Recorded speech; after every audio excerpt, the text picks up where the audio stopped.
Security guards కు ఉద్యోగ భద్రత కల్పించాలని medical employees contract security workers union 8వ మహాసభలో సిపిఐ రాష్ట్ర కార్యవర్గ సభ్యులు తాటిపాక మధు డిమాండ్ చేశారు.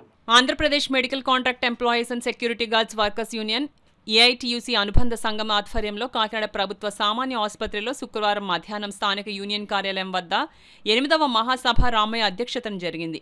ఈ మహాసభకు ముఖ్య అతిథిగా హాజరైన తాటిపాక మధు మాట్లాడుతూ Karthikeya security services contractor security guards కు జీవో ప్రకారంగా జీతాలు మంజూరు చేయడం లేదని, శ్రమకు తగిన వేతనం ఇవ్వడం లేదని, శ్రమ దోపిడీకి గురవుతున్నారని ఆయన ఆవేదన వ్యక్తం చేశారు.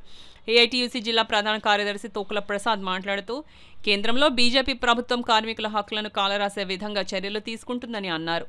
ఈ సభలో మెడికల్ ఎంప్లాయీస్ యూనియన్ రాష్ట్ర అధ్యక్షుడు స్వామిబాబు, సిటీ అధ్యక్షుడు మోహన్, యూనియన్ ప్రధాన కార్యదర్శి ఎన్ అనిల్ కుమార్, ఎం జాన్ బాబు, కాటూరి రాజు, కె వెంకటేష్, వి వెంకటరమణ, షఫీ ఖాన్, మేరా బి రత్నం, ఎం వెంకటలక్ష్మి, ఎస్ వెంకటలక్ష్మి, రామలక్ష్మి, వి దుర్గభవాని, గీతా దుర్గభవాని తదితర సభ్యులు పాల్గొన్నారు.